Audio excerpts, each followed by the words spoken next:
when we all went to Liverpool to see this, a Crystal Day, an event organised by Echo and his Bunnymen. We'll be speaking to Echo later. And on the event, it ends with seeing them in a club. But in the meantime, to get the ticket to the club, to be allowed in, in fact in a large hall, I believe, to be allowed in, we have to go to a cafe, we have to go on a cycle ride, we have to go on the ferry, and we have to sing the song You'll Never Walk Alone. And we have all sorts of things recommended here, so there's a complete map and a day out in Liverpool. So why not? Well, in fact, you've got no alternative unless you turn the television off. Join us on our trip around Liverpool.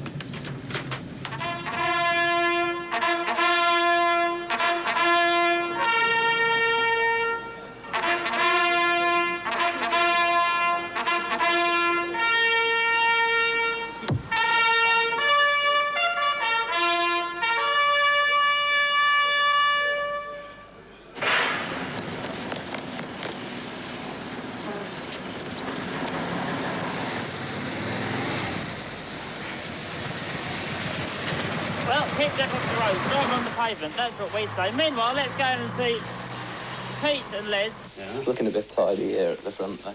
In here. How's the bike? It's very good. I believe you have motorbikes too. Yeah, well, I did have. Mine's in bits at the moment. What? Valves have gone again. At least he's got one. So what about you? I hear you've got a bit of collection there. Oh, no. Hardly. Velocet, this sort of thing. What about yourself? You have motorbikes too? Well, I'm hoping to get one on Monday, actually. So, but Peter's actually got one, and Jake, our chief roadie, Les got two sells all these motorbikes at the bikes to moment. me and Jake. Yeah, I used to own them at one Les sells all time. these motorbikes to everyone in Liverpool, just about it. So it's back, as I say, to the old traditional values. People driving motorbikes, people having their haircuts in barber shops. I think it's a good thing myself. So, into this cafe, which is reputed to have some of the finest food in the whole of the British Isles and the north of England. I'm told that the exquisite service and the fine cuisine in there is unmatched by anywhere, really, certainly in the Liverpool area. So I'm looking forward very much to having some of Brian's fine nosh and grub. So a lot of you saying to yourself, well, just how did they do that shot? That was fairly clever because the camera was on the back of the bike and then it seemed to slide off. Well, that's one of those tricks and secrets of television that we like to keep to ourselves. Here it is then. This is one of his, I believe he has various restaurants throughout the world. He has one in Paris, Rome, all the big real eating centres of the world. So let's go and see what he's got to offer us today.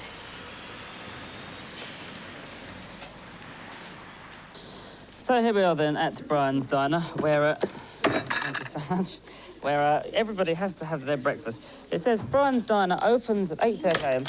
And breakfast at Brian's is the only way to start the day in Liverpool. And the press, the crew, no thank you. Thank you.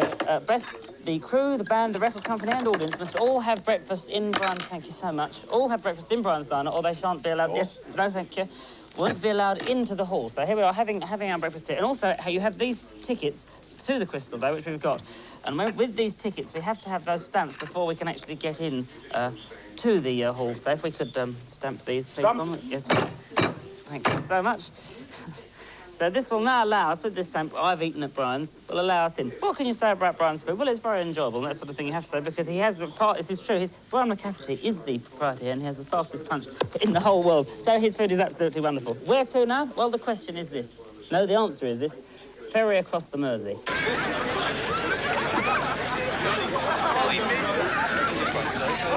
This is the famous banana ride, which takes place annually on the banana boat here, which is the ferry across the Mersey. But don't look at me, look over there and you'll see what's going on.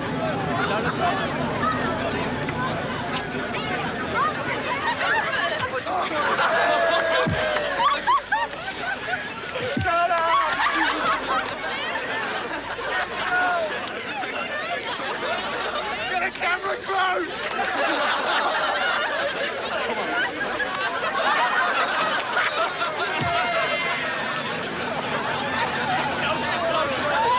Well, as an alternative to going back across the Mersey ferry, instead we can go back across and under the Mersey tunnel.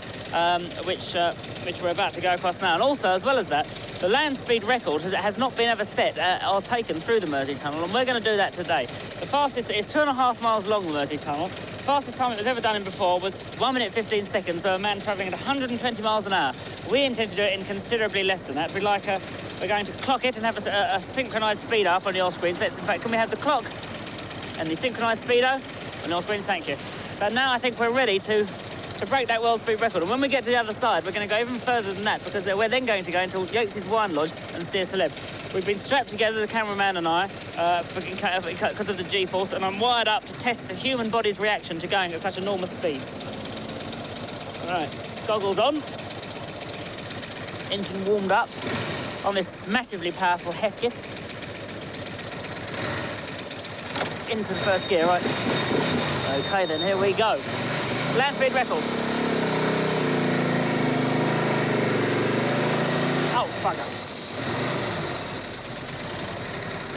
Hello, we're doing the land speed record. Do we still have to pay? Everybody has to pay it. Fair enough. Oh, we've got any change. Hang on a We minute. even have to pay it. Thank you so much. I bet. What are you doing? Land speed record through the tunnel. Land speed record? Yeah. Thanks very much. I bet the bloke who drove Bluebird never had that trouble. Right, land speed record then, here we go. And they're off. Oh, there's a rotor. Best not accelerate till we've got past it. Oh, there's another rotor. Okay then, here we go.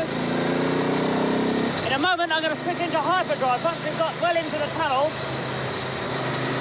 we'll get past this truck and we'll go into the hyperdrive. Okay then, hyperdrive, here we go.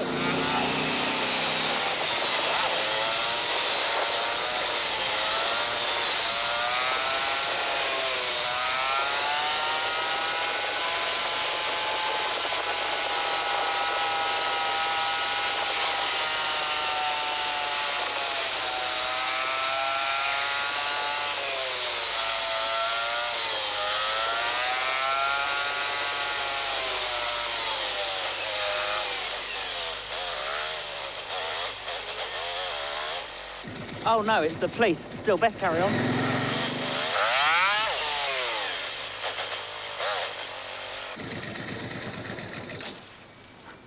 Well, I wonder if we made it. I hope we did. Felt pretty quick to me. And with me now in Yates's Wine Lodge is Mac from Echo and the Bunnymen, and we've met other Bunnymen so far, but not two. So this in this Yates's Wine Lodge. Would you describe this as one of your regular places? Yeah, well, it's next door to the rehearsal rooms, so it's convenient to come in, you know. Do you think that there's a movement, say, amongst young people to go into places which are more traditional, like this pub and barber shops, and going away from the trendy, say, let's say, wine bars? I hope so, yeah, because this is better than a wine bar. Well, it is a wine lodge, Yes. but it's better than all them, pastel-coloured trouser bars Yes. that you get. No pastel-coloured trousers in here. No.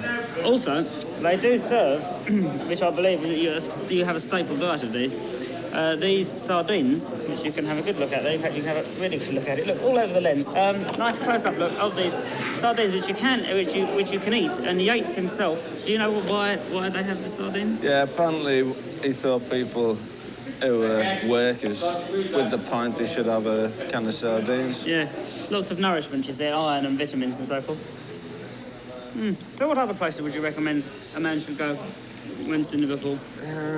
Anfield. What's that? What is it? It's a football ground. And what would they do there then? Play football, generally. Yeah? Play football and throw darts at each other.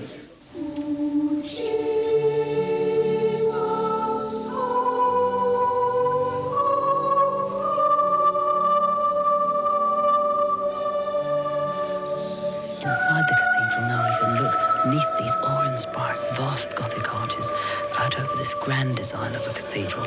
The architect, Sir Giles Gilbert Scott, was only 22 years old when he won the competition to design the cathedral. King Edward V laid the foundation stone in 1904, and Queen Elizabeth II came to lead the great service of thanksgiving for its completion in 1978. Why, you can even feel the camera crew themselves are awe-inspired by this immense building. The power, the majesty that seems to overcome even the most unchristian and ungodly of some of the surly people in the hall here. Now we sit back as the organ recital begins for this great crystal day.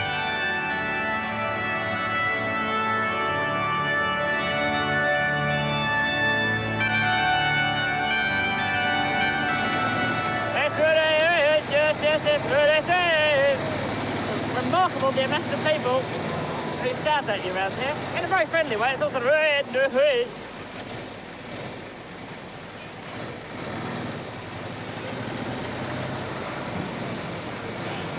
Well, here we are, and you can see now that there are all video cameras watching us. Now, there is an important difference between video cameras and normal cameras. With real cameras like this, the film looks nice. Now, on these cameras, suddenly the illusion is spoiled because it's video. Some of you might not be able to tell the difference between video and film, but in a word, it's like this. When you look at film, it looks like this smooth, subtle, luscious man on a big machine. When you look at video, suddenly it's like an Omo commercial, not particularly pleasant. You notice this? Yuck. And what a director does when he cuts between video and film, he'll do this. He'll go cue, cue, cue, like that. And then eventually you get a nice picture of it all going like this. Anyway, I've got my tickets here. It's been a long day going around all these different places to have our tickets stamped, break the world speed, all these things we've done, let the balloons off, see the cathedral.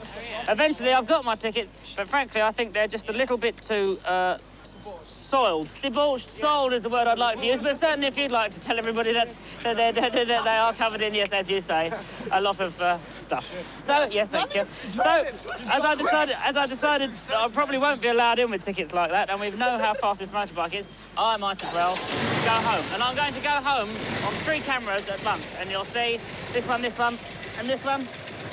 And let's not forget that fellow up there. Man in the sky. We're seeing you.